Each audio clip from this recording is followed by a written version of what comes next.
welcome, my cousin. All right, Grandma.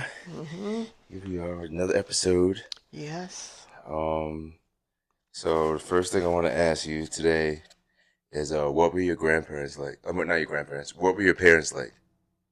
Oh, that's a biggie. They were very strange.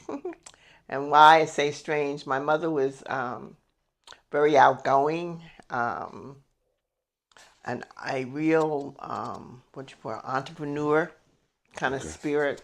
Yeah. Um, known, she worked for, uh, she knew how to cook for the Jewish high holy days. So she had a couple of really big families, like the Fishers, who were the people who owned a Fisher bakery, a kosher bakery in New York. Okay. She used to do their um, dinner for everything, and she was really she was a hard working woman. So between working for um, cooking for well known Jewish families, uh, writing insurance. She was part of an all black insurance company. Found out why she had a dislike for Caribbean men because most of the agents were Caribbean men and they harassed the women that were the two or three women that were insurance agents. Mm. Um, and then she also, the man who built the steel for the Empire State Building, Mm. my mother worked for them for years, and she was involved in a car accident with their family and ended up having her head turned completely around, I understand. And it took a year for it to be turned slowly back. Oh wow. And they, for the rest of her life, because they were at her funeral, that family, checked in on my mother, saw that she had some, good medical care. Yeah. It was called McConnell family. I think they were McConnell, yeah. Okay. But they were always good to her, and they always checked on her every year, you know. And when she died, they came to her funeral. Some of the Okay. people. Hmm. So my mother was. I don't know how to explain this lady. She had all this energy. Uh, She said she did insurance. She She did cooked for life people, insurance. She life cooked for insurance, and what people, else did she do? and she was the number lady. Oh, she's the number lady. And yeah, uh, that was the scary. She did get arrested once, Mm. and she also had a store in Harlem.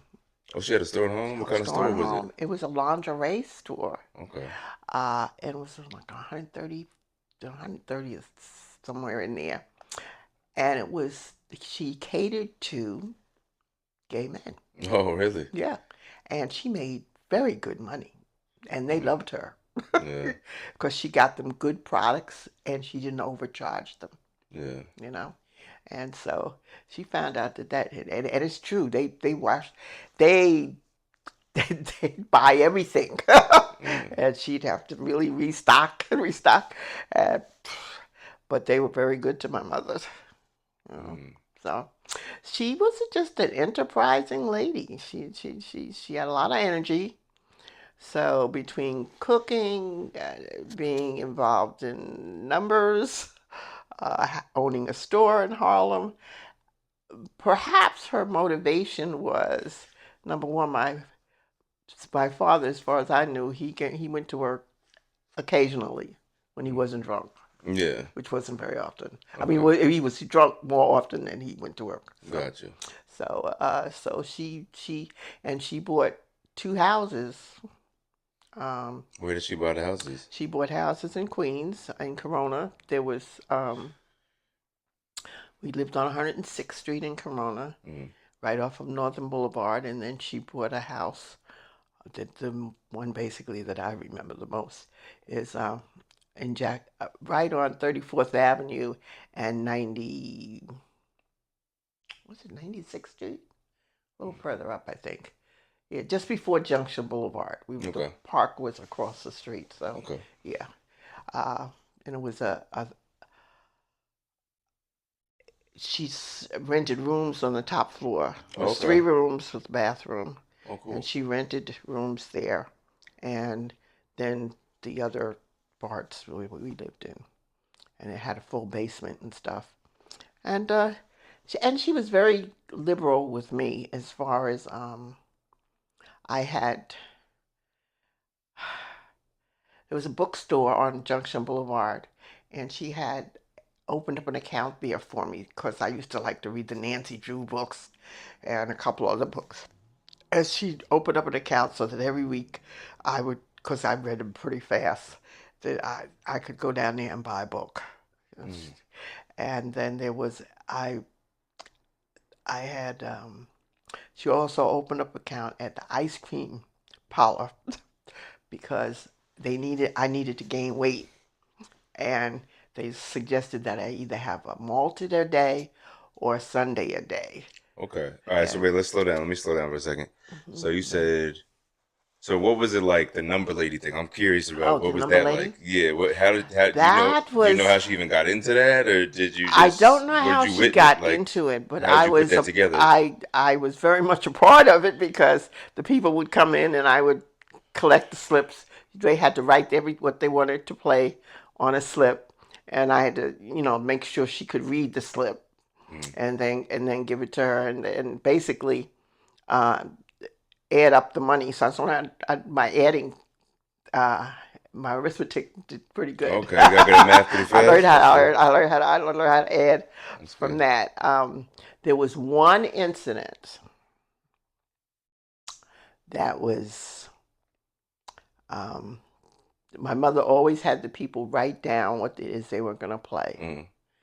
And one evening, a man came in and said that my mother owed him money, and she said no. Mm. She went and she got his slip, and we could see that he did not write, that he didn't write the number that fell that day. Yeah. But he swore that my mother must have changed something. And he took out a razor Mm. and he was going to cut her. And I ran downstairs to get my father, and he said, "That's her business." Oh my goodness. We I gotta was get into 8 him years old, next. by the way. I was 8. Okay. Okay. So I went into the kitchen. I picked up every knife out the drawer and came out. Mm-hmm. It was just throwing them. It was one that didn't hurt my mother. I just threw the knives, so the man ran out the house. Well, as the man ran out the house, about 10 minutes later, in came Uncle Louis. Okay. And I'm still crying hysterically So like because just to break it down, so Uncle Louis, that's your mom's brother, brother. baby Okay. brother, Got you. she actually raised him. It, His mother died when he was 4 years old. so at this time, how old is your mom and how old is Uncle Louis at this time? Oh, You're 8. my mother, I guess she's like 40 something. In the And 40s, okay. Uncle Louis is in his 30s. 30s, okay. hmm Um, when Uncle Louis came in, my mother said, "You may say, don't say anything, don't say anything, don't say anything." And I was trying not to say anything, but I was still crying. Mm-hmm. So my Uncle Louis says, "Why are you upset, G May?" Mm-hmm. And I'm, my mother's G May. And then because my uncle knows my mother very well, he said to her, "Be quiet, Julia." Mm-hmm. And he turned to me, he said, "Tell me, Julia May, why are you crying?" And I said, "Because this man put a razor in and I went and took all the knives and I threw them and I threw them and Mr. Man wouldn't come upstairs and I was just carrying on." And he said, "What was the man? What?" No, then he said, "Excuse me, Julia, who was it?" To my mother. Mm-hmm. And she says, "I'm not going to tell you." My uncle looked at me. He said, "G May, do you know?" I said, "Yes." What is this? I told her who it was. Yeah. My uncle immediately went to the phone and made a call. And my mother was, "Oh my God, oh no, I don't want you all getting in trouble," and blah, blah, blah, blah, blah, blah. He made one call to Philadelphia for his brother. Mm-hmm. His brother said, "I'll be there in 2 hours." Mm-hmm. And they put the man in the hospital. Mm-hmm. But at any rate, that was that. And what did he say when that happened? What did he say to to your mom's husband? Was his name Stanford? Probably nothing. I don't think he said anything to Stanford because Stanford was a sleaze and he was usually drunk. Uh, and my uncle really, really did not. The only time that he actually took on Stanford was the day that Lee's father came to the house and my mother had told him he couldn't come out of his room. Okay. And that's the only day that I know that he actually went upstairs and told Stanford if Mm. he didn't put on his clothes, he was going downstairs naked in the next Yeah. 10 minutes. Oh wow. So they didn't. Nobody really got along with him, With Stanford, Stanford, at all. no. Well, the Uncle Louis was always cool because when Uncle Louis and um, Uncle PJ was supposed to live with my mother too, but didn't because he couldn't get along with Stanford. So Mm. yeah, Uncle Louis was just cooler, so Yeah. he was able to get along with Stanford to a point. To a Yeah. point, yeah. So So pretty much, so we get it. So what we went through was, all right. So she was pretty much an entrepreneur. She did life insurance. yeah, She was and a she number also lady. was the she did the life insurance for Malcolm X. Oh, that's awesome. He told. I remember he Mhm. told me that. Yeah. So that's Mhm. cool. She did life insurance. She had her Mhm. own businesses. Mhm. She cooked. So she had her own Mhm. businesses. Yeah, she had her own, and she was very, she had people who just knew her through the years, and she just, and on top of all of that, she somehow found time to do missionary work. Anybody in the church that was like sick, my mother would make soup for them, and they'd get well. Hmm. And she dragged me to their house and make me vacuum their houses. I did not like that. I hate vacuuming to this day. Hmm. But you know, she would just, oh, you coming with me, Hmm. and she would, just see that if my mother fixed you a bowl of soup, you got well. Hmm. That's Just awesome.